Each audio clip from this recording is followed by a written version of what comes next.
la verdad que una alegría este encuentro en la generosidad de la doctora Cristina Calvo. Nosotros somos miembros de un centro de estudio y desarrollo de políticas públicas, Integrar, que nos fundamos en el año 2015. El centro de estudio tiene 3 áreas de trabajo, que es economía, trabajo y producción, democracia y derechos humanos, y ambiente, ordenamiento territorial y cambio climático.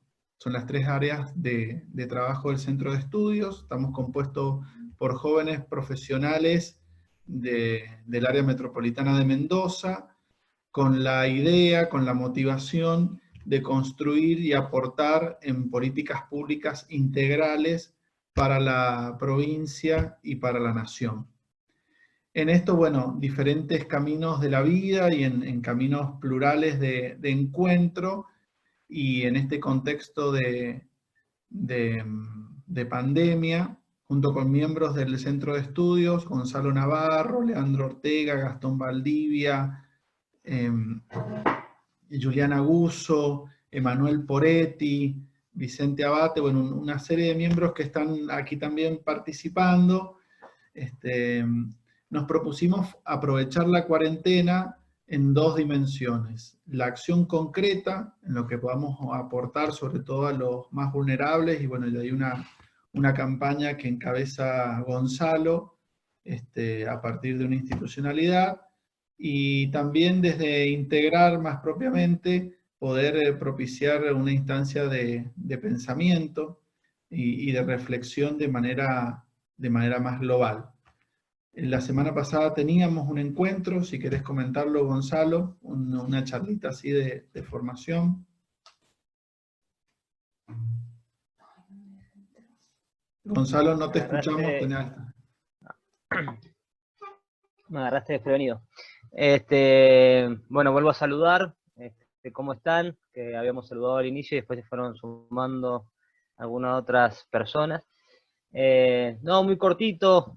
Venimos analizando desde lo local y también desde lo material, desde la atención concreta en algunos barrios, en algunas organizaciones y comedores, los efectos que están generando el aislamiento, que como todos sabemos, todos los sectores de nuestra sociedad se están viendo perjudicados, o por lo menos disminuidos, tanto en los ingresos económicos como en otras dimensiones que hacen a la cotidianeidad.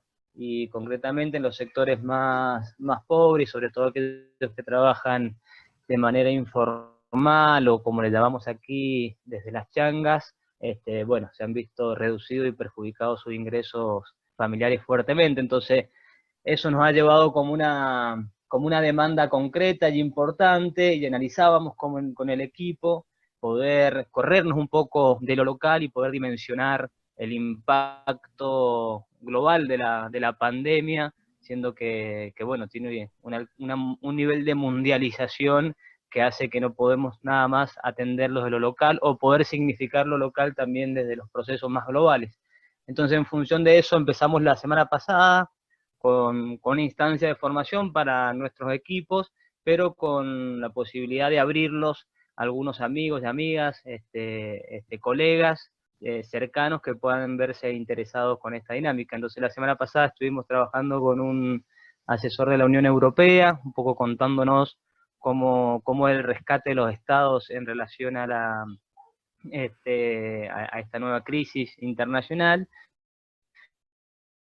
y también desde el sector privado con un referente desde California de Google, para también que nos cuenten cuáles son las medidas que están tomando.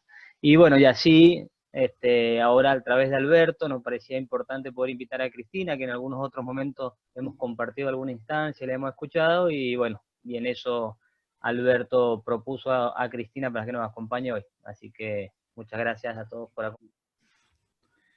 Bueno, en eso simplemente una instancia que nos permita reflexionar en la práctica. Como decíamos, tenemos las 3 áreas de trabajo y el programa Acompañamiento Migrante que tenemos en la provincia de Mendoza, que es el acompañamiento a personas en situación de migración. Para los que no son de la provincia, Mendoza es una provincia de frontera dentro del corredor bioceánico, entonces bueno, ahí el equipo de acompañamiento migrante también de Integrar. Y en esta instancia, sin más preludios, agradecer muchísimo la generosidad de la doctora Cristina Calvo, por ahí simplemente hacerle hemos tratado de reducir mucho su currículum, pero presentarla como, bueno, doctor en Economía del Comportamiento y Sociología Económica, máster en Gobernabilidad y Desarrollo, directora del Programa Internacional sobre Democracia, Sociedad, Nuevas Economías del Rectorado de la UBA, ex asesora principal del directorio del Banco de la Nación Argentina y del Ministerio de Hacienda y Finanzas Públicas de la Nación, ex coordinadora nacional de Cáritas y actual miembro del comité organizador del Encuentro Economía de Francisco en Italia. Bueno, y como decía Gonzalo, también alguien que consideramos una amiga, y bueno, y en la generosidad, porque ya nos va a compartir ella de dónde está viniendo, ha sacrificado estas primeras horas de su día ya sin cuarentena para poder estar con nosotros y poder compartir este café informal sobre cuál es tu percepción, Cristina, de la actual realidad global en clave de pandemia. Muchas gracias, Cristina. Bueno, gracias Alberto y también a todos los amigos y amigas de Integrar por la invitación y también muchísimas gracias por esta breve inmersión en lo que están haciendo, que espero que bueno, de aquí a futuro pueda compartir mucho más con ustedes la acción que están llevando adelante. En principio, como habíamos hablado con Alberto, bueno, sí, yo estoy ya terminando, ahora entro, digamos, en la cuarentena compartida con todos ustedes, ¿no? En la Argentina. Terminé los 14 días del aislamiento obligatorio por estar viniendo de Europa, y como le decía Alberto cuando me hizo la invitación, mi idea también es compartir algunas reflexiones, ¿no? Digamos, algunas reflexiones en este contexto que estamos viviendo, porque si uno habitualmente, digamos habitualmente, nunca tiene que intentar comprarse las propias ideas, sino siempre ponerlas en discusión, confrontando con otros, más aún en este momento, ¿no? Donde el coronavirus es mucho más un ámbito que nos agarra como también de mucha ignorancia. No me gusta hablar muchos hablan del misterio. Para mí el misterio, también desde una perspectiva de la espiritualidad, es el encuentro con lo trascendente, ¿no? Y ojalá que también este momento nos haga ir mucho más en profundidad, sobre todo ¿por qué el intercambio de reflexiones, ¿no? Porque uno puede decir, bueno, a ver, en primera línea uno mira al mundo científico, ¿no? Epidemiólogos, especialistas, y si en ese mundo el único consenso real en este momento es aislamiento e higiene, se pueden imaginar en el ámbito de las ciencias sociales, de la economía, de la política, cómo tenemos que hacer algunas reflexiones que nos sirvan fundamentalmente, en mi opinión, como la esfera normativa, ¿no? La esfera de los principios y valores, que después que pase esta crisis no los olvidemos como para resignificar o reformular las prácticas sociales, económicas, ambientales. Entonces a mí me gustaría primero disparar lo que quizás no se está tratando con la suficiente importancia. Yo creo que estamos como en dos crisis globales. Una que es coyuntural, que es la crisis generada alrededor del coronavirus, y una crisis que es crónica, ¿no? Que es la emergencia climática y la emergencia de la pérdida de biodiversidad. Y se está tratando, excepto, bueno, justamente en los que habitualmente están mucho más preocupados, como yo también me incluyo, en la necesaria redefinición del sistema económico donde el ambiente no sea una externalidad, sino que forme parte, ¿no?, de las decisiones económicas, el cuidado de la casa común, el cuidado del ambiente.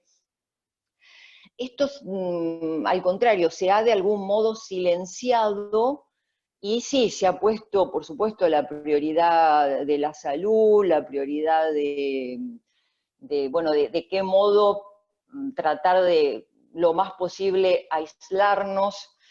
Pero por eso digo, quiero empezar mencionando algunas cuestiones que tienen que ver con esta crisis crónica de la pérdida de biodiversidad. Porque sabemos que los ecosistemas naturales, y todavía en Argentina tenemos, después de Amazonía, digamos desde el punto de vista de la ciencia, todo lo que es Iberá, los parques oceánicos, el impenetrable, son todavía pulmones de biodiversidad que tenemos que tratar de recuperar y consolidar.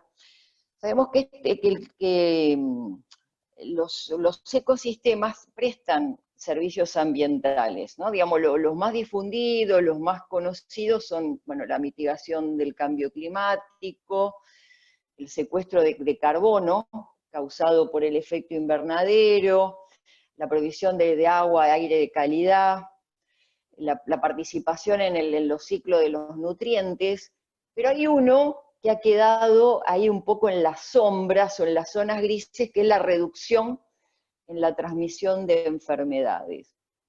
O sea, la difusión de este nuevo virus, y que ha sido por el vehículo humano, ¿no?, porque digamos, ha sido precisamente por toda esta gran masa en el inicio de chinos, ¿no?, que ya prácticamente forman parte de la geografía de Europa. Yo que justamente estoy viniendo de Italia, estuve 6 meses haciendo un voluntariado. Las veces que viajaba al norte de Italia, les puedo decir que la proporción de rostros chinos era casi igual o superior de rostros occidentales, europeos e italianos. Entonces, bueno, ese fue un vehículo humano que desencadenó la propagación del virus.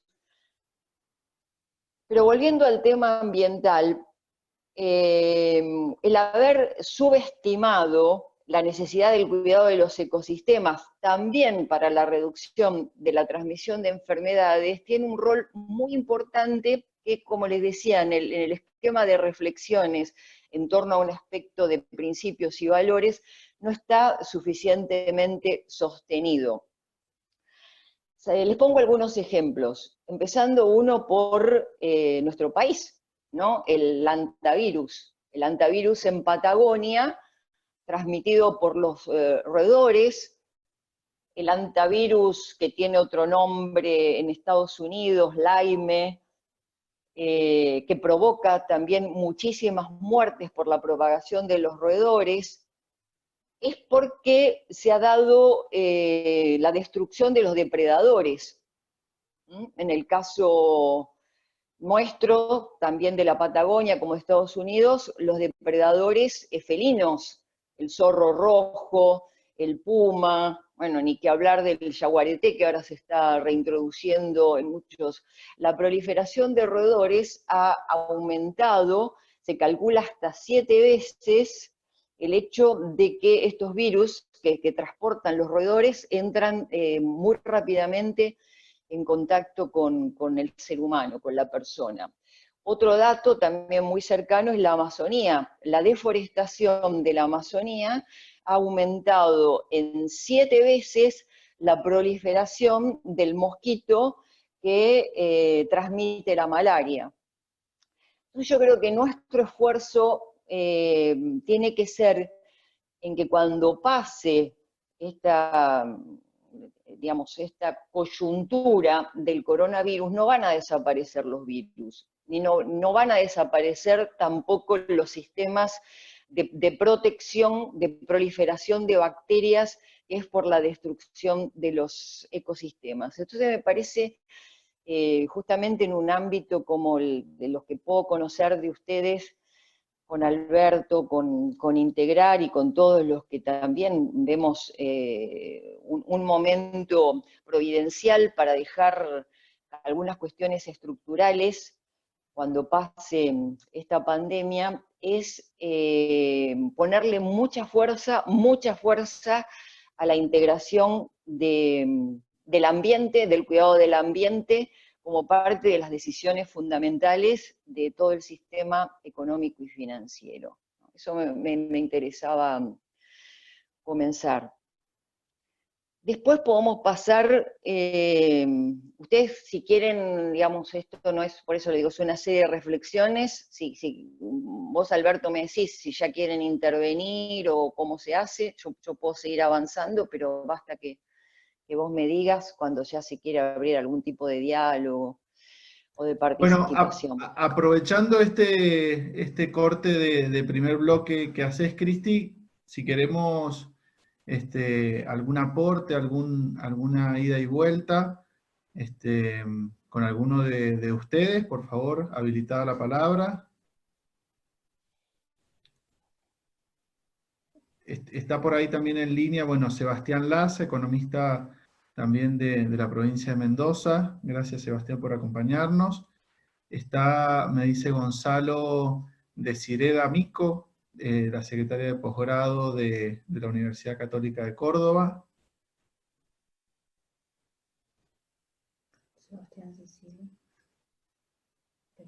¿No? Si no, bueno, avanzamos, Perfecto. avanzamos y después, por supuesto, cuando quieran, como le digo, no tengo ningún problema, al contrario, me encanta que se pueda dar un diálogo fluido. Después otro tema que a mí me parece importante, es esta cuestión de la dicotomía, esta falsa dicotomía de tener que elegir la economía o la salud. Porque precisamente, justamente es una de las separaciones que tenemos que volver a integrar. Si la economía no piensa en la salud, como decimos, en la educación, en el buen vivir de las personas, ¿para qué sirve la economía? ¿No? Entonces, uno entiende que muchas veces son mensajes políticos, o sea, yo comparto, ¿no? Alberto también sabe que yo estuve muy comprometida también en la política partidaria, y ahora sigo comprometida, intento que sea en la política con mayúscula. Es un mensaje muy perverso, si se quiere, ¿no? Como perverso en el sentido de qué es lo que realmente la economía, así como al principio dije, la economía dejó de lado y se concibió, digamos, en el mainstream, en el pensamiento único, como que no solo el ambiente, sino otras cuestiones eran externalidades, ¿no? Positivas o negativas, ¿no? Digamos, externalidad es cuando un factor, digamos, afecta a un determinado actor, y eso puede tener consecuencias para el resto en modo positivo o negativo, ¿no? Entonces, bueno, la economía con el ambiente, y ahora estamos viendo que para el pensamiento de muchos, con la salud, con la educación, con los sistemas previsionales, de previsión social, ¿no? Lo que es, digamos, la seguridad en los tiempos de vejez o en los tiempos de dificultades mayores en términos sanitarios, ha quedado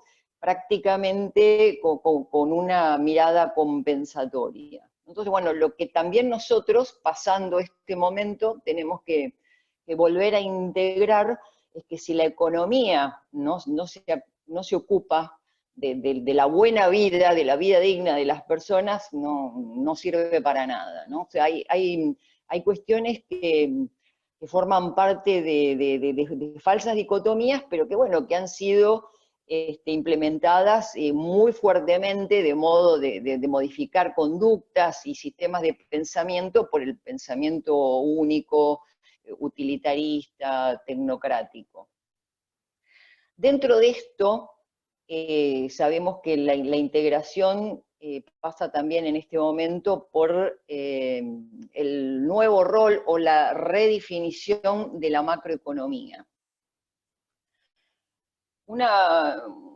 una de las banderas, ¿no?, que estamos desde hace tiempo, desde algunos sectores, es la crítica a la economía especulativa. En este momento también nos da un piso muy importante de debate y de transformación a futuro. Y pongo títulos, ¿no? Pongo títulos porque sería para desarrollar cada uno. El rol de los organismos multilaterales de crédito, ¿no?, en este momento están como un poco pasivos o a la expectativa. Sabemos bien que en los últimos años, sobre todo desde la presidencia de Trump, Trump trató de disolver trató de vaciar el contenido de los organismos multilaterales de crédito. Él, lo sé bien porque justamente al estar vinculada con grupos de economistas de nivel internacional o políticos también que están trabajando a niveles de organismos internacionales, él ha tratado directamente, ¿no?, de disolver. Sabemos que igual estos organismos, en función de la relación con los países emergentes o los países más pobres, no tuvieron un rol demasiado inclusivo, sino también, digamos, bastante perjudicial. Pero en este momento serían los que estarían en mejores condiciones, yendo más allá de las burocracias con que se han manejado, que podrían mucho más rápidamente prestar a países emergentes o países muy pobres que no tienen acceso al mercado de capitales, ¿no?, incluyendo también el nuestro. Esto es un momento, yo tuve, la verdad, que estando en Italia, la oportunidad de participar en esta reunión que el Papa Francisco organizó a través de la Academia de Ciencias Sociales, donde estuvo también la delegación argentina, el ministro Guzmán, Gustavo Vélez, que en este momento es secretario de Asuntos Estratégicos, estaba Jeffrey Sachs, Joseph Stiglitz, Cristaleva, ¿no?, la nueva gerenta del Fondo Monetario.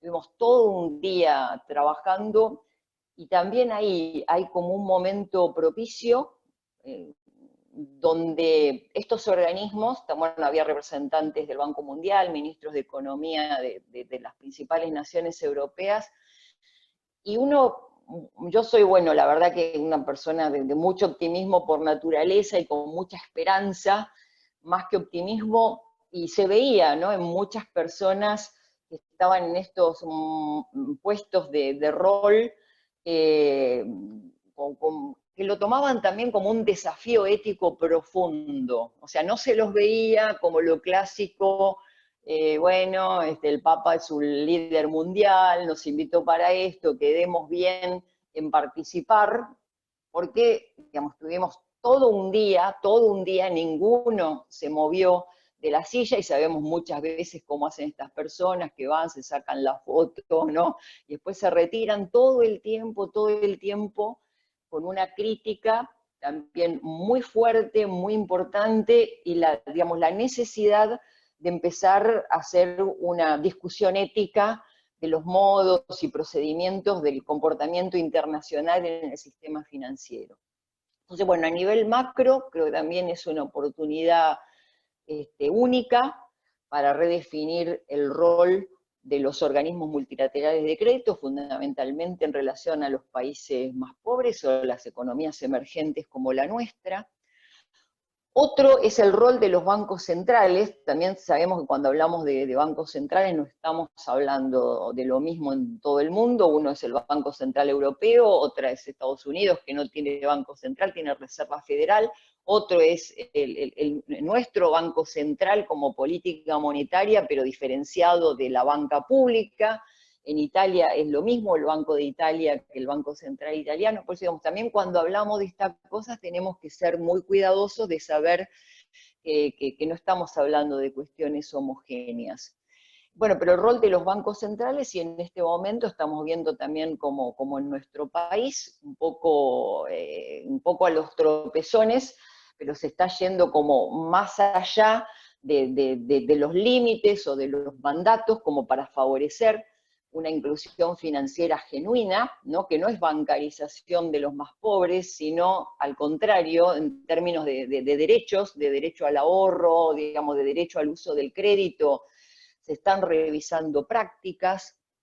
Otro también es la discusión de los mal llamados paraísos fiscales, ¿no? que habría que llamarlos cloacas fiscales o guaridas fiscales, y que en este momento están, digamos, siguen trabajando como si nada. Sí, nosotros vemos la caída de la bolsa, pero se calcula que en el marco también del coronavirus no es que se ha detenido lo que hay una estimación que son 9.000 billones de euros que se mueven alrededor de los paraísos, de las cloacas fiscales, 9.000 billones de euros, que sería 150 veces el total en monto de lo que se maneja de la economía real. ¿No? Digo, me parece que es importante señalar este tipo de cosas que uno dice, bueno, fue la emergencia, la necesidad de respiradores, el mover la economía local. No, por eso, digamos, me gustó cuando, discúlpame que no recuerdo el nombre, de cuando, bueno, el compañero presentó el programa, ¿no? Que hay que atender de una forma muy urgente la emergencia, lo local, pero saber que hoy es pensar y actuar globalmente y pensar y actuar localmente, ¿no? No podemos dejar de pasar esta oportunidad para tener una mayor incidencia también como una voz de país emergente en lo que es la necesidad de cambios a nivel internacional. Y bueno, y esto es un poco también, ya que me lo pusiste en la presentación, lo que ha sido la idea del Papa Francisco en esta convocatoria internacional de economía de Francisco, ¿no? Que bueno, él lo sintió fundamentalmente, me voy un poco del tema, pero me parece importante para remarcar la necesidad de seguir trabajando por transformaciones estructurales. Esta idea del Papa Francisco fue después prácticamente del sínodo de jóvenes, de empezar a tener una voz de un liderazgo único en materia. El Papa Francisco no tiene miedo de meterse en las cuestiones instrumentales o en las cuestiones técnicas, primero porque, digamos, si el Evangelio no se encarna en la opción preferencial por los más pobres, digamos, tampoco, digamos, tiene mucho sentido de pertenencia histórica, ¿no? Como que es lo que nosotros creemos que es un estilo de vida fundamental para una transformación de la realidad. Y entonces, bueno, justamente en el ámbito del intercambio con los franciscanos, con el mundo de la economía profética, de comunión, de la economía social y solidaria, todo su involucramiento con los movimientos sociales, él lanza esta idea de hacer un pacto global con los jóvenes, invitándolos a trabajar por la transformación del sistema económico. Y él puso por eso algunas cuestiones que tienen mucho que ver con lo que estamos hablando, y que tiene que ver también con lo simbólico y lo motivacional.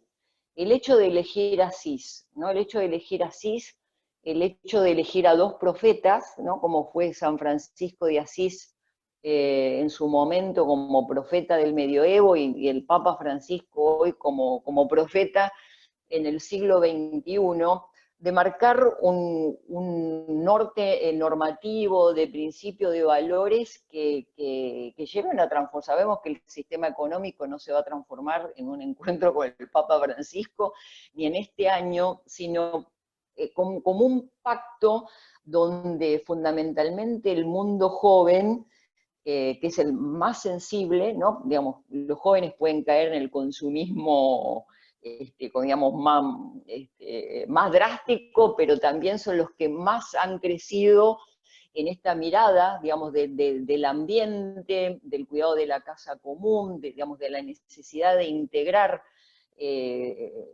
todos los fundamentos de la economía en un sistema, digamos, complejo, dinámico, vivo, en un sistema vivo. Y él puso, ¿por qué puso Asís?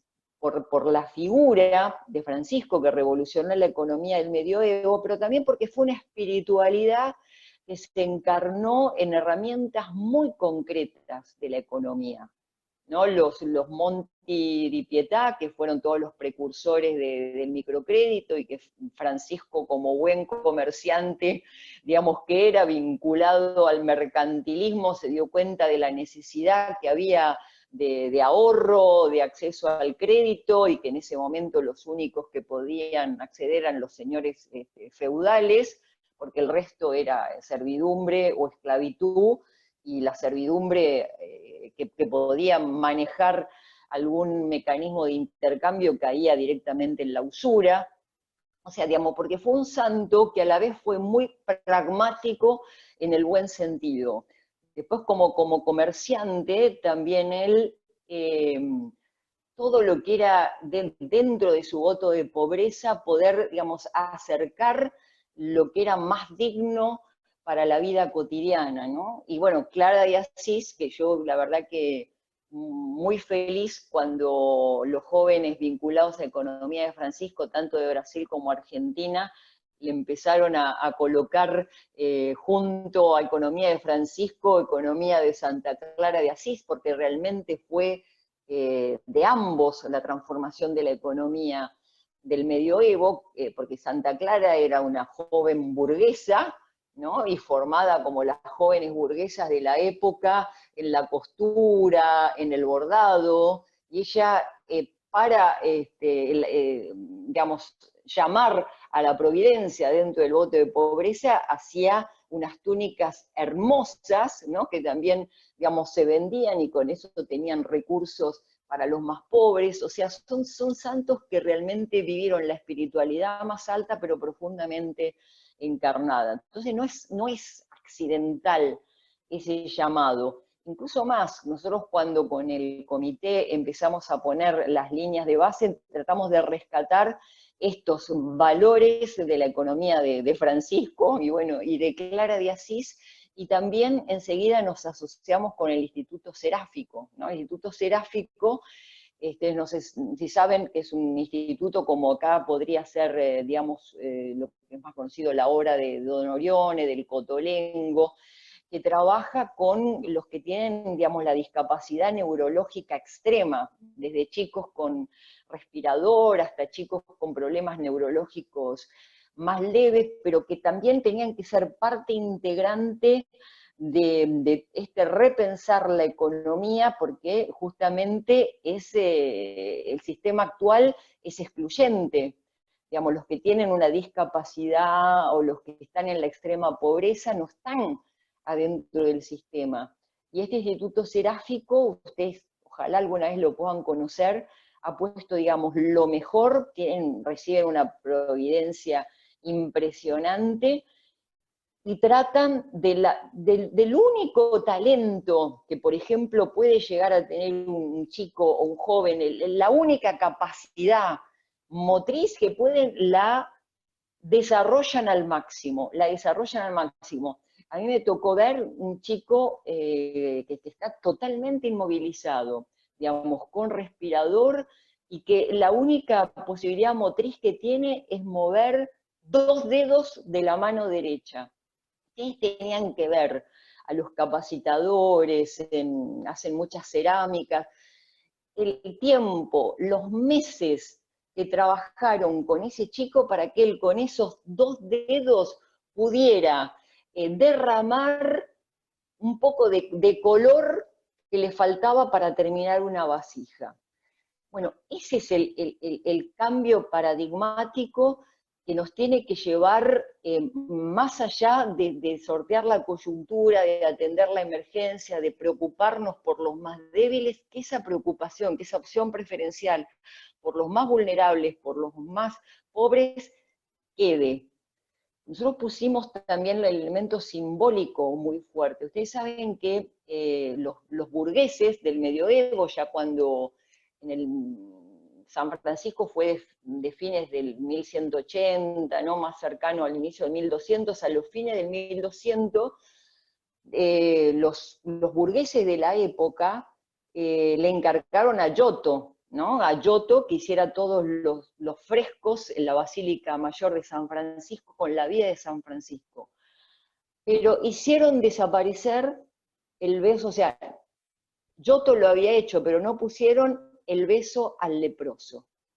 ¿Por qué? Porque los ricachones de esa época no querían arruinar la imagen de Asís, como que todavía en Asís había leprosos. Y nosotros como Economía de Francisco pusimos justamente que uno de los objetivos era recuperar el fresco número 29 que había desaparecido, ¿no? Que la prioridad es trabajar por los más débiles, por los más vulnerables.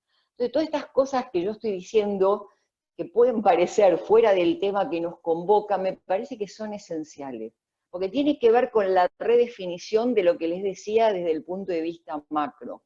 El rol de los bancos centrales, no más salvataje a los bancos, sino tratar de volver a dinamizar las economías, la eliminación de las guaridas fiscales o de las cloacas fiscales, que eso también es complicadísimo, porque por la movilidad de capitales debería hacerse al mismo tiempo en todas las bolsas del mundo, en todos los mercados, pero bueno, algo se puede hacer.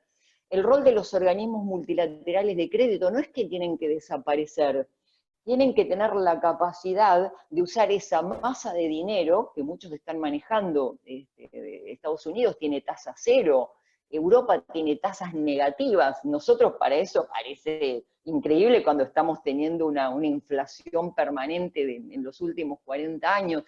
Pero digamos, usar todo ese tipo de herramientas, que algunas sí, por supuesto va a haber que reemplazarlas, pero algunas son herramientas que es necesario como darles un alma que tenga que ver con la priorización de los más vulnerables, de los excluidos, de este mosaico 29 que el mainstream de la época medieval hizo desaparecer porque era feo, ¿no? Mostrar justamente que había exclusión, que había leprosos, que había enfermos. Esto creo que a nosotros nos tiene que saber que es muy difícil la inmunidad biológica, es muy difícil, pero no tenemos que perder este otro tipo de inmunidad, que son lo que las relaciones nos permiten, no solo ayudarnos en lo inmediato, en la proximidad, sino la fuerza que pueden tener también para hacer cambios estructurales. Entonces, cierro porque me parece que por eso, digamos, ya como hay muchos inputs, que yo, por eso, con mucha humildad, por eso estoy compartiendo, son, digamos, reflexiones, más que nada también por mi pasión, ¿no? Por tratar de trabajar eso siempre en la opción preferencial por los más vulnerables, pero bueno, me gustaría escucharlos a ustedes, ¿no? Me gustaría recibir también, no ni siquiera las preguntas, sino los comentarios, las reflexiones que ustedes también pueden aportar para enriquecernos conjuntamente en este tratar de no desaprovechar una oportunidad como la que se nos presenta. Muchas gracias, Cristina. El aplauso virtual a tu presentación y a tus comentarios, gracias. Y bueno, como vos dijiste, la palabra abierta, la verdad que ahí apareció Hugo también, está el equipo de acompañamiento migrante, AILEM. Bueno, abierta la palabra para quienes quieran.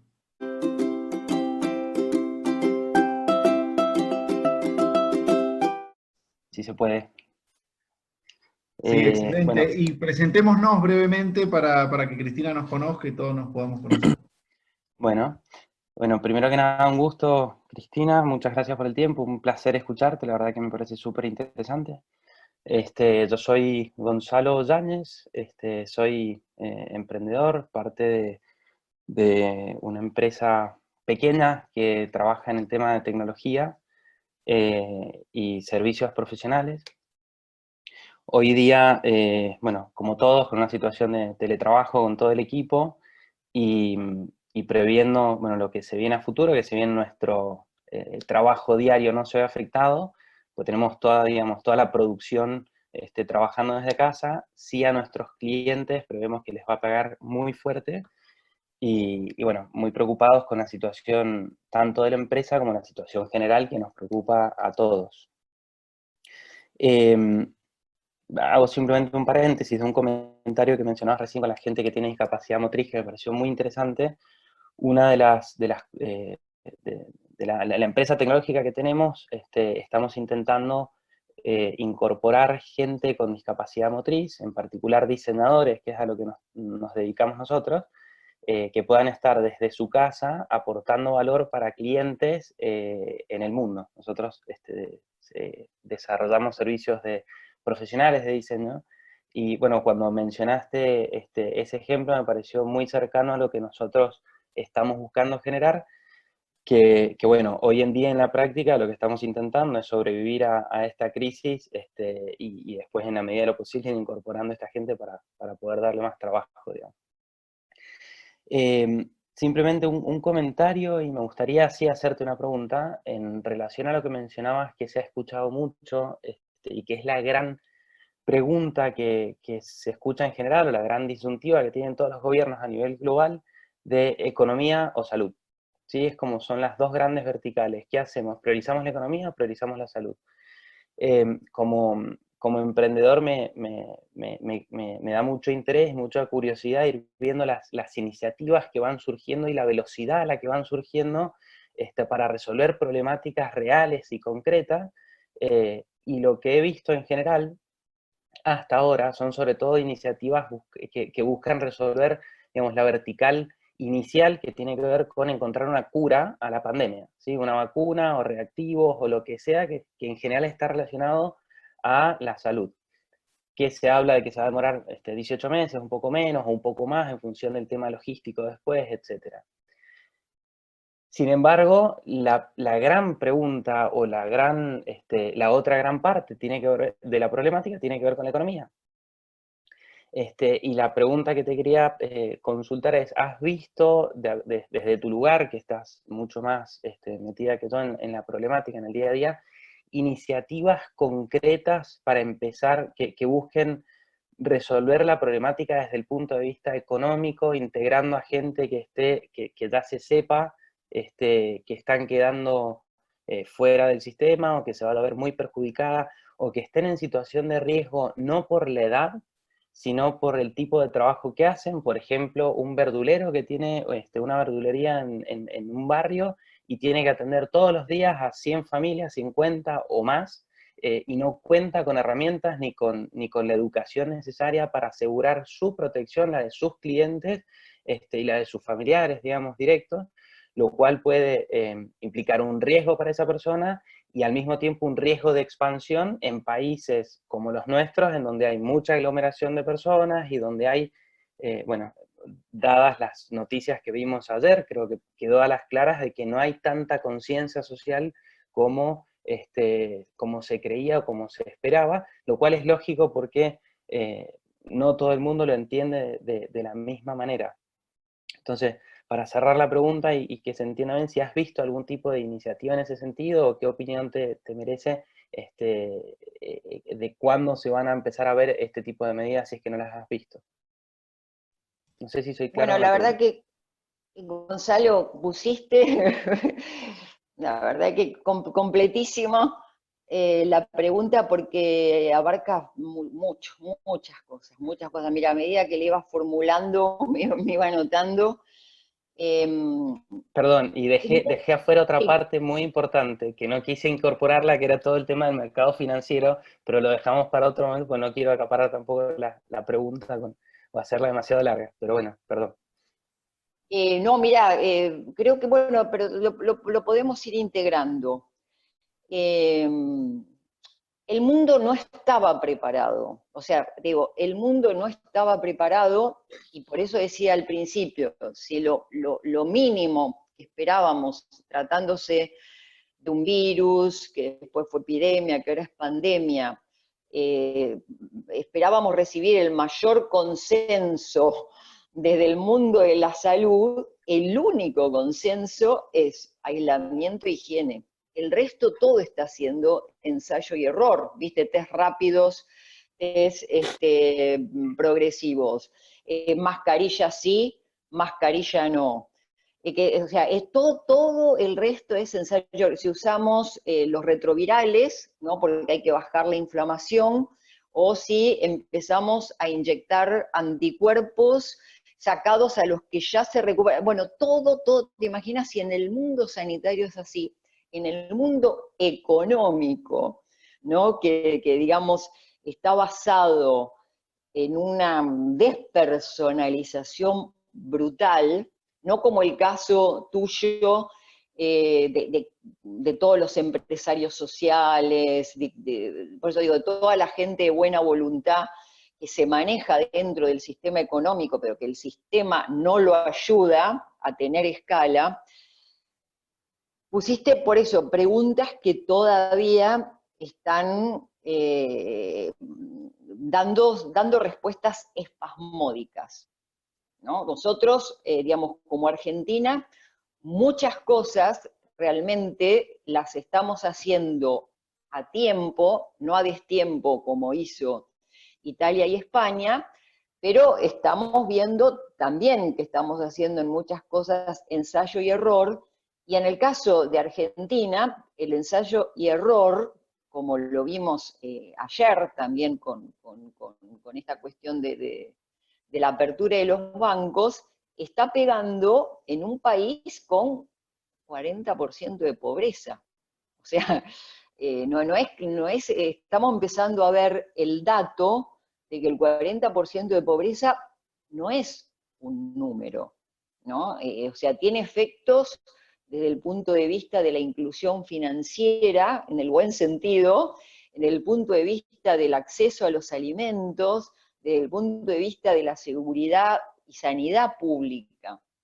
Entonces, está habiendo respuestas, pero muy espasmódicas, y sobre todo, que eso tiene que ver justamente con la necesidad de asegurar la supervivencia de las personas, son todas ayudas desde el punto de vista de la demanda, no como lo que vos estás planteando de la oferta. ¿Por qué desde el punto de vista de la demanda? Porque, bueno, en el caso de Argentina, aumentar la asignación universal por hijo, dar el plus a los monotributistas, o sea, para que la persona, en el marco de todavía una economía que no está en desabastecimiento, pero que está teniendo, digamos, va a tener, digamos, dificultades de provisionamiento, que la gente común tenga un poco de liquidez.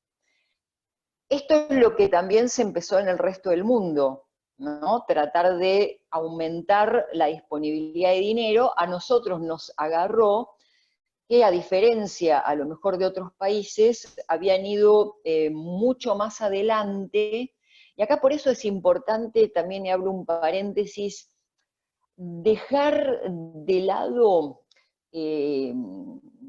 a veces como una cierta demonización, ¿no es cierto?, de instrumentos. Por ejemplo, en Europa hay un mayor uso de billeteras virtuales, ¿no? Y acá, bueno, por el tema del conflicto entre bancos, fintech, nunca se llegó, y ahora vimos, ¿no es cierto?, lo que origina cuando yo conozco economistas jóvenes, excelentes, de Argentina, que hicieron unos trabajos fantásticos de educación financiera en la Villa 31, ¿no?, de AMBA. Increíble cómo capacitaron rápidamente con los celulares más sencillos, más primitivos, uno puede decir desde 2G hasta ahora, que sabemos que también en los barrios, en las villas, hay mucho smartphone, Y sin embargo, cómo la persona podía rápidamente recibir un subsidio, pasarlo de celular primario a su verdulero, al panadero, y pagarle y ahorrarse tiempo de colas en los bancos, y sin embargo, muchas veces desde una demonización de la educación financiera y la inclusión financiera, que yo estoy de acuerdo que no es bancarizar a los pobres, frenás procesos que les facilitan la vida a las personas, ¿no? Entonces, bueno, estamos viendo todo ese tipo de cuestiones que en su momento no se atendieron suficientemente, y como vos decís, el mundo, por el momento, excepto China, que China está nuevamente reactivando el comercio exterior, aunque ahora tuvieron que volver a cerrar las fronteras porque ahora el virus se lo estaba metiendo los turistas, ¿no? Digamos, lograron erradicarlo localmente, pero los turistas que entraban, así que ahora un turista que entra en China lo escanean de arriba a abajo, le pasan, no sé, todo lo que le pueden pasar para descontaminarlo, porque justamente es un indicador que no va a ser tan fácil, siempre va a ser problemático porque va a quedar vivo algún foco de coronavirus en el mundo que por la rapidez de contagio siempre va a ser una amenaza. Entonces, volviendo, hay mucha acción, un poco desordenada, un poco espasmódica, pero bien, en el sentido de atender la supervivencia desde el punto de vista de la demanda. Hay mucho menos desde el punto de vista de la oferta.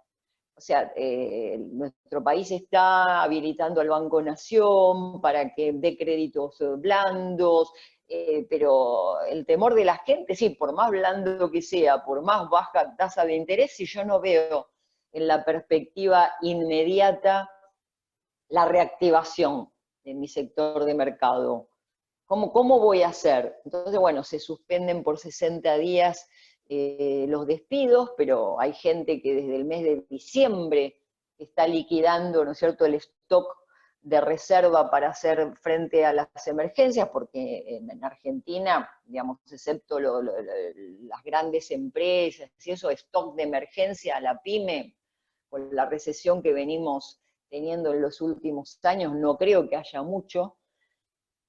Así que por eso te digo, está recién, por eso la importancia de la redefinición de los organismos multilaterales de crédito, porque tendrían que patear el tablero, y a gobiernos como el de Argentina, Ecuador, Centroamérica, no prestarles como lo venían haciendo, sino prestarles, digamos, con programas de mayor libre disponibilidad. Cuestión de que desde los gobiernos puedan dar programas de auxilio al sector empresario, no te digo a tasa cero, pero digo, sí, por supuesto, a tasas muy por debajo de las tasas benéficas a las cuales Argentina, en un contexto de recesión y aislamiento y de no ingreso al mercado de capitales, puede tener en este momento. Por eso, recién ahora se está planteando. Estamos en un momento bisagra. Por eso, para responder la primera parte de tu pregunta, todavía no hay suficiente programa de política para el lado de la oferta. Y eso es grave, digamos, es una luz más roja que amarilla. Pero creo que también los tiempos se están acelerando en este sentido.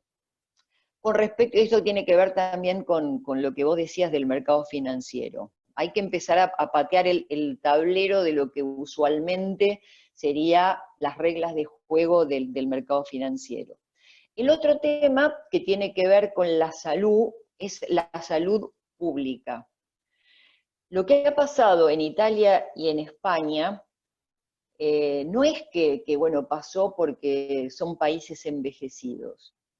Sí, o sea, es cierto, pero hace 48 horas tuve la noticia de una persona que se salvó en el norte de Italia del coronavirus con 100 años. Pero ¿qué pasó con esa persona con 100 años? Tuvo rápidamente acceso a un respirador, ¿no?, que le permitió bajar la inflamación, porque el virus lo que hace es generar una gran inflamación en el organismo. Por eso los retrovirales para el SIDA estaban funcionando, porque baja la inflamación, que es lo que hace que la persona no pueda respirar, y si tiene una enfermedad de base, por ejemplo, que sea una bronquitis crónica o una enfermedad pulmonar, se muere porque no puede respirar, y por eso hay que conectarla lo antes posible a un respirador para que después se le pueda dar el tratamiento de base. Se murieron los ancianos o geriátricos completos de zonas donde en los últimos años se había destruido el sistema de salud pública. ¿Y eso por qué? Por justamente los planes de austeridad, los mal ejecutados planes de austeridad, donde la Unión Europea o la Banca Central Europea, en el salvataje que se hizo a los bancos por la crisis 2008-2009, empezó a exigir a los gobiernos lo que desgraciadamente también ha sido globalizado, ¿no? La baja de los presupuestos de pensiones y jubilaciones, de salud pública y de educación pública. Y todo está estrechamente vinculado con la economía. Entonces, lo que debería también venir pasando el coronavirus es una redefinición del rol del Estado, no la recuperación del estado de bienestar de la posguerra, porque estamos en el siglo XXI y hay que ir a tono con las nuevas formas de trabajo. Después voy a hablar del tema de las nuevas formas de trabajo, o el futuro del trabajo, sino de algún modo la dirigencia política y los gobiernos repensar su rol en función de la provisión de bienes públicos, en materia de salud, de educación, de previsión, digamos, de pensiones, jubilaciones o subsidios, ¿no?, a determinadas situaciones de discapacidad, de vulnerabilidad. Bueno, eso es un tema que sí, ahora muy fuertemente en Europa se está empezando a instalar. Y eso es lo que nosotros también tenemos que tratar de no abandonar, porque no está dicho, ojalá esto sirva de lección, que sirva para revisar muchísimas prácticas y muchísimos diseños de política pública, pero no está dicho que no venga el capitalismo más feroz que antes, porque muchos, así como están haciendo un examen de conciencia válido, fuerte y genuino, muchos están viendo cómo van a recuperar y aumentar a cualquier precio lo perdido. Entonces, la reformulación del rol del Estado en el hoy, de lo que significa la vida digna y el bienestar de los habitantes, es un tema crucial y una puesta en discusión. Por eso también la presión de los países hizo que digamos, todos los déficits acordados por los países saltaron por el aire, ¿no? Digamos, no tienen que cumplir con los déficits de balanza de pagos, el Fondo Monetario está revisando hacer programas muy diferentes a los que viene haciendo, sin condicionalidades que tengan que ver con la coyuntura. Por eso hay cuestiones que del lado de la provisión y de cómo auxiliar a la oferta se están pesando, pero estamos justo en ese momento bisagra donde hay muy pocas cosas. Si te parece, sí. Si te parece, Cristi, sobre todo en clave de tiempo, podemos después que vos termines esta parte, hacemos 3 preguntas más o 3 aportes más y recogemos y contestas. Ya, lo recogemos ya. 3 aportes, 3 preguntas. Comentarios, sí. Acá. Hola. Ailén, del programa de acompañamiento migrante. Hola Cristina, un gusto y bueno, me sumo a los agradecimientos que había hecho Gonzalo.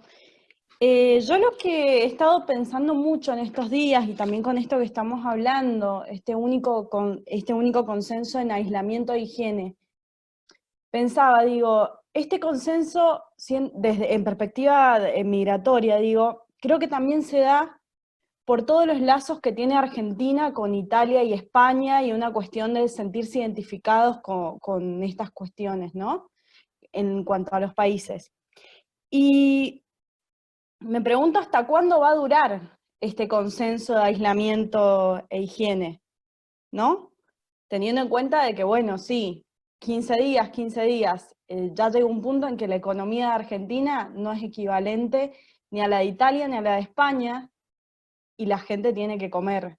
Entonces mi pregunta es, ¿hasta cuándo considerás que este consenso puede seguir o continúa teniendo validez acá en Argentina? Me sumo un poquito a lo de la... Sí, sí, ¿no? Muy bien, otro aporte. Yo ahí, perdón, sumándole a la pregunta de la Cristina, a la pregunta de Ailén, también del programa de acompañamiento migrante, yo soy Juliana, en esta redefinición del rol del Estado, ¿cómo ves que van a transformar el rol y el funcionamiento de los estados respecto de su soberanía con las poblaciones migrantes? Porque ahora vemos que en el ejercicio del pleno de su soberanía y para poder proteger las poblaciones, se ha dado un cierre total o parcial de fronteras, y muchas veces se mira a las personas que llegan como un factor de peligro por el contagio. Pero no se está haciendo hincapié a estos campos de refugios, a los procesos de externalización de las fronteras, y lo que sobre todo nos damos cuenta es que hay un sector de la población mundial, que muchas veces no llega a ser considerados ciudadanos, que no están accediendo ni a estos mínimos cuidados, por así decirlos, ni estas mínimas normas de hospitalidad que tienen que tener los estados para con las poblaciones. Entonces, en esta redefinición del rol del Estado, ¿cuál pensás vos que serían con las poblaciones migrantes de acá, digamos, en un futuro? Otro aporte.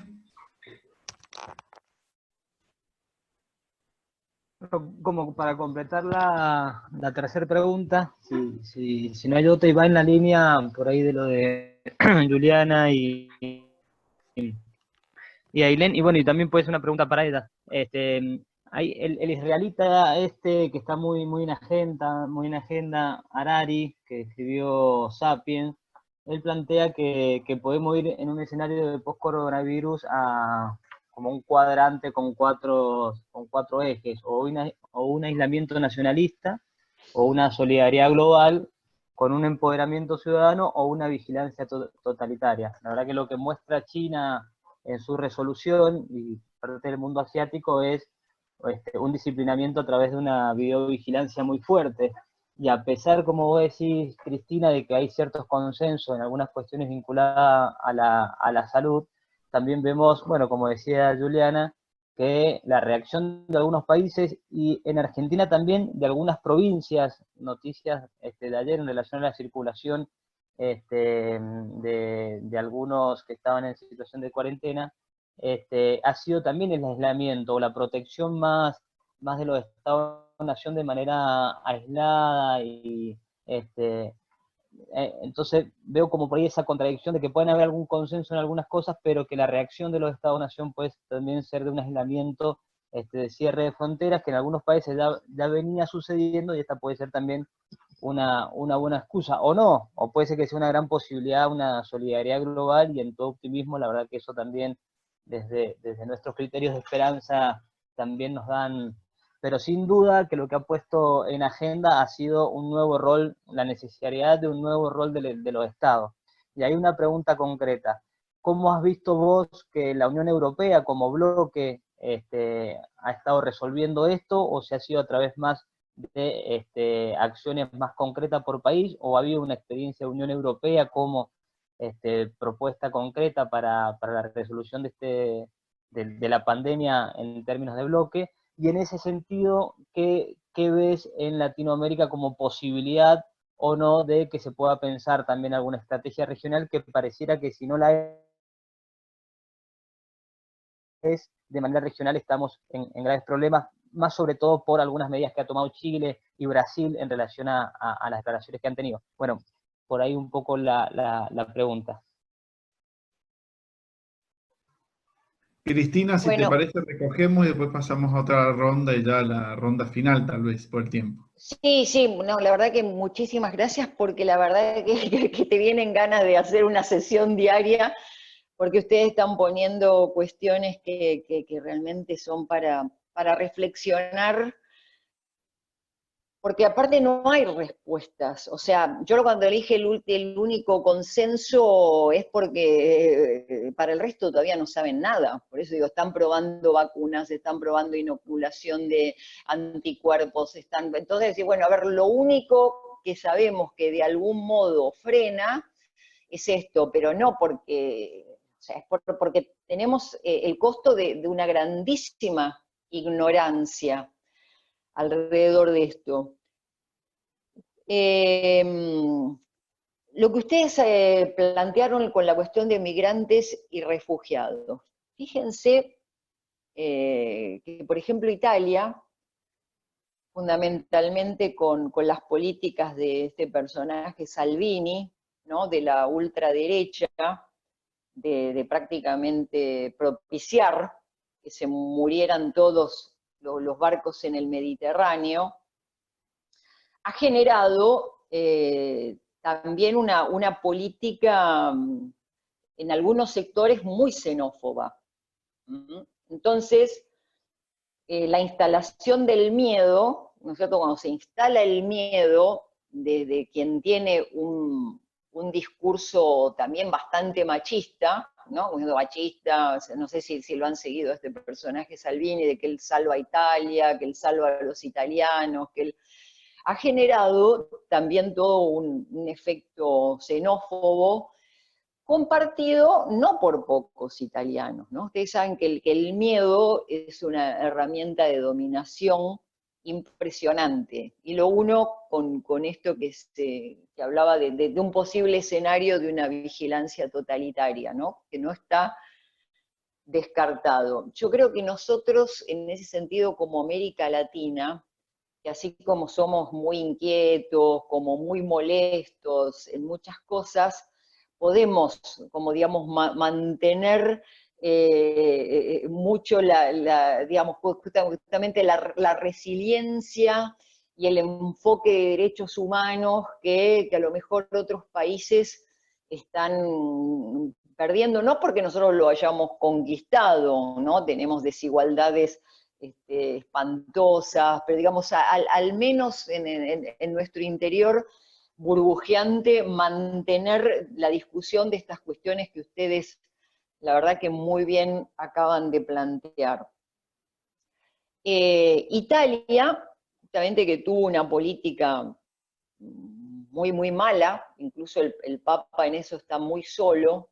En la Unión Europea, fíjense que acá están viniendo algunas noticias bastante contradictorias con respecto a Alemania. La principal aliada del Papa en Europa es Angela Merkel, que es la que más, quizás también porque ella tiene creo que su padre es un pastor luterano, una cosa así, digamos, es la que más ha tenido reuniones con el Papa Francisco en cuanto a ejercer presión para que los países europeos, no obstante las restricciones, abran un poco más la cuestión de la recepción de refugiados inmigrantes. Y sin embargo, Italia no solo es la que más encarnizadamente se ha opuesto al ingreso, y al contrario cerró los ojos frente al hundimiento de las barcas en el Mediterráneo, sino que es la principal vendedora de armas para la guerra que se sostienen en los países de los cuales después la gente se escapa. Entonces, este tema es también es muy importante señalarlo como para seguir desmantelando todas estas hipocresías. Entonces, las decisiones políticas, digamos, de gobiernos de este tipo, hacen que después todo recaiga en el sufrimiento y el sacrificio de los ciudadanos. Con respecto a refugiados y migrantes, una cuestión que se está trabajando y que, bueno, también acá, justo ayer con algunos economistas jóvenes y algunos que están trabajando también en este momento en el gobierno, estamos tratando de desarrollar, es la cuestión del ingreso ciudadano o la renta básica universal, que hasta ahora son parches, digamos, necesarios para la coyuntura, pero no es la concepción del ingreso ciudadano universal, que sería simplemente una asignación que se da en virtud del DNI, ¿no? En virtud de tener un DNI independientemente de la condición, que por supuesto para implementarse requiere todo un circuito muy aceitado de política fiscal, porque estaríamos, justamente al ser universal, sería como un impuesto negativo que le llegaría también a los estratos más ricos de la sociedad, pero que con un aceitado fiscal a esos estratos más ricos habría que sacárselos vía un muy buen impuesto a la renta, ¿no? Como, digamos, un impuesto progresivo a la renta. Bueno, esto para, digamos, no entrar en temas más técnicos, es una propuesta que como experiencia piloto se está pensando también en el caso de refugiados y migrantes que puedan tener como este ingreso básico universal y que, porque nosotros sabemos que entre los refugiados y migrantes hay gente que tiene una profesión, no una especialización, que puedan empezar como a dinamizar un mini desarrollo local y que les permita empezar a tener como una alternativa de desarrollo muy incipiente. Por eso digo, estos son todos, por eso digo, estamos en un momento de tratar de poner pie en soluciones más estructurales en un mundo donde estuvo resistiendo hasta ayer, porque es ayer, políticas de cambio estructural en beneficio de los más vulnerables, ¿no? Como en el caso de los refugiados y migrantes, que lo máximo que hizo, y fundamentalmente por la presión de opinión pública que generó el Papa Francisco, de mover algún resorte de solidaridad para seguir recibiéndolos, pero no con políticas activas de promoción. Entonces, un mecanismo podría ser también una experiencia piloto fuerte, con un ingreso, digamos, básico. Después, bueno, hay que cuantificar en función de las economías del mundo, porque no es lo mismo, por eso cuando estamos hablando de 170 posibilidades diferentes de la aplicación de este tipo de políticas.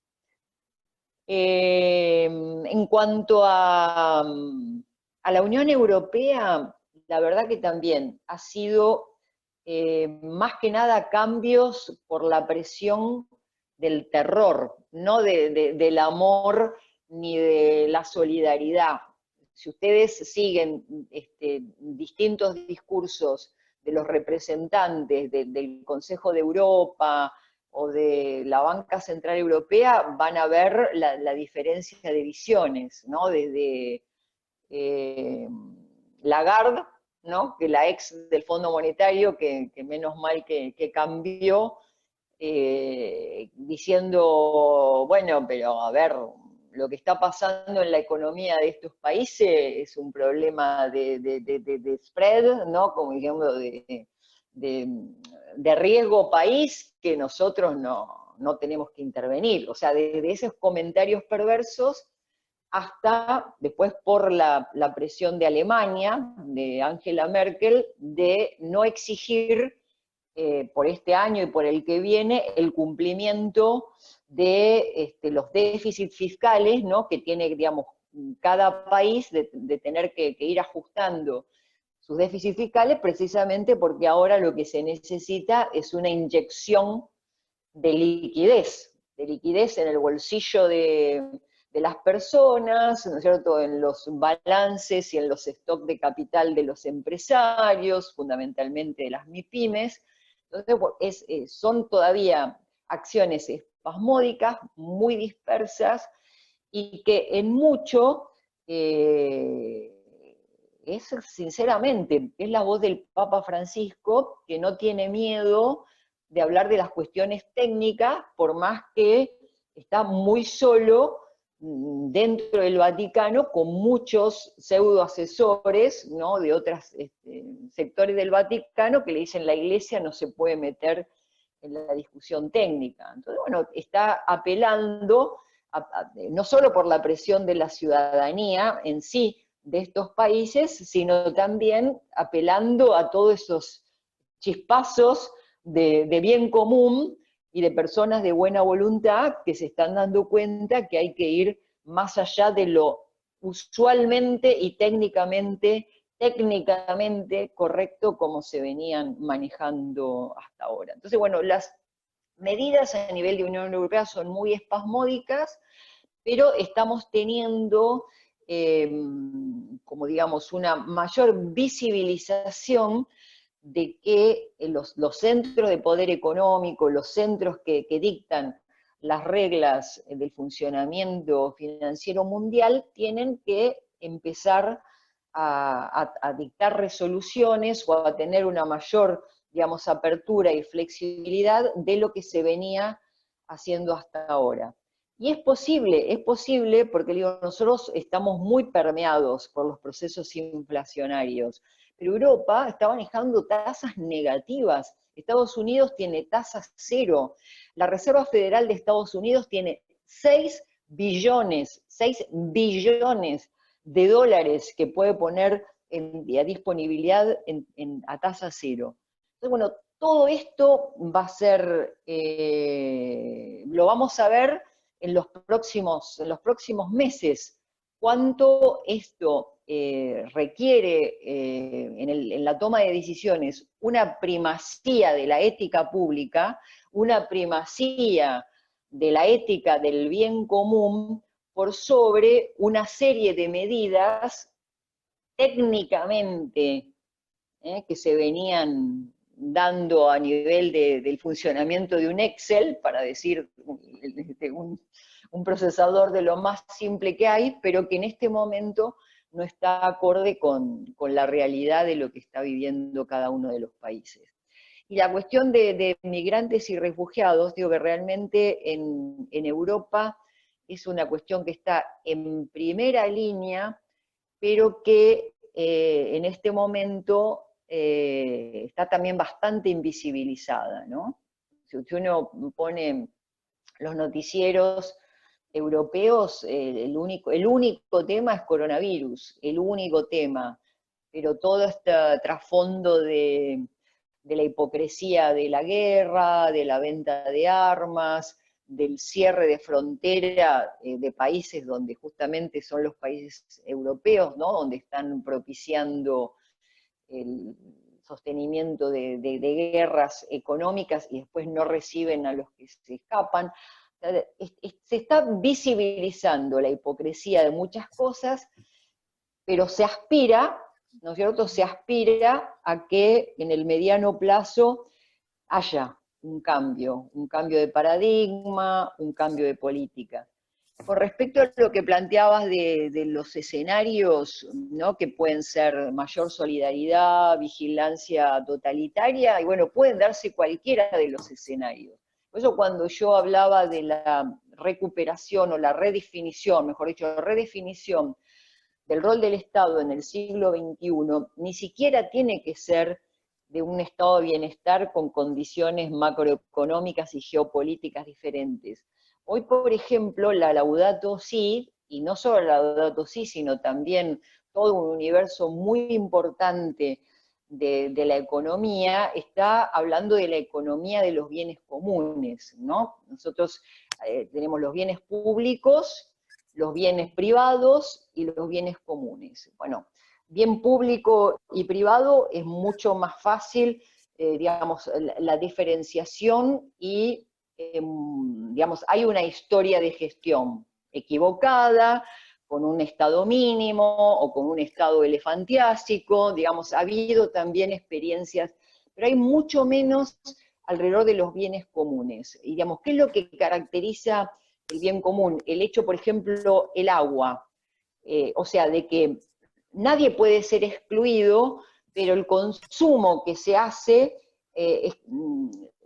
es rival con otro, o sea, pero el consumo que se hace implica rivalidad con otro, ¿no? Por eso pongo el ejemplo del agua. Todos tenemos derecho al agua, pero si la desperdiciamos en nuestro consumo, tenemos rivalidad con otro porque le quitamos el acceso a ese derecho a otro. Para que eso no ocurra, lo que se está hablando es un tema de gestión asociada, donde eso evitaría la vigilancia totalitaria por parte de gobiernos, pero pondría en actividad digamos, un involucramiento mucho más grande de la sociedad, de los movimientos sociales, de la sociedad civil, de las organizaciones de lo público no estatal.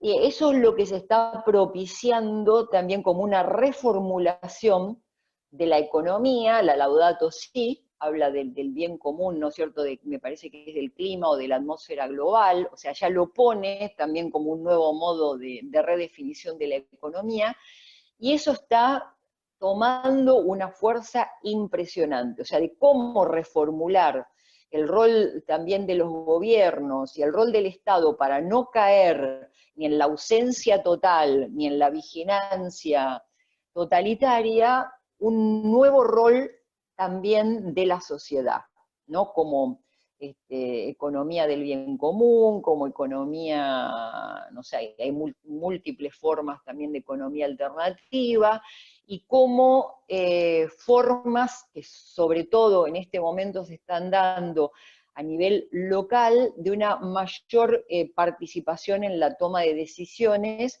del sector público no estatal, como serían por eso movimientos sociales, sociedad civil, universidades, sindicatos, también con una reformulación de los sindicatos, ¿no? Entonces, digamos, por eso digo, vuelvo a decir que podemos hacer múltiples lecturas de escenarios, pero todo va a depender de cuánto capitalizamos este momento como una oportunidad de transformaciones estructurales en función de la vida digna de las personas, o volvemos a un capitalismo feroz que lo único que quiere es recuperar un terreno perdido.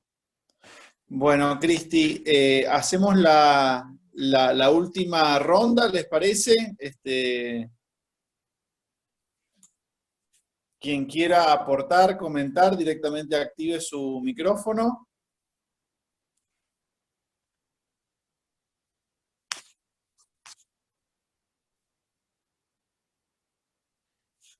Y si no, nos podemos dejar por esta vez, ¿no? Podemos retomar otro momento, pero tratar de que, qué sé yo, proponernos un compromiso, ¿no? Que nosotros no perdamos la sensibilidad ni la pasión por estas cosas, ¿no? Casi, digamos, invitarnos mutuamente a hacer una masa crítica que por más que todo lo que estamos hablando en el mediano término nos encontremos en el escenario peor, seguir adelante justamente para que no perder ni desperdiciar esa oportunidad, cada uno donde está, ¿no? Desde Gonzalo como empresario que realmente puso ya dentro de su decisión empresarial a los más vulnerables, y que está sufriendo también la incertidumbre de no saber en qué va a trabajar en los próximos 2 o 3 meses, digamos, Ayelén,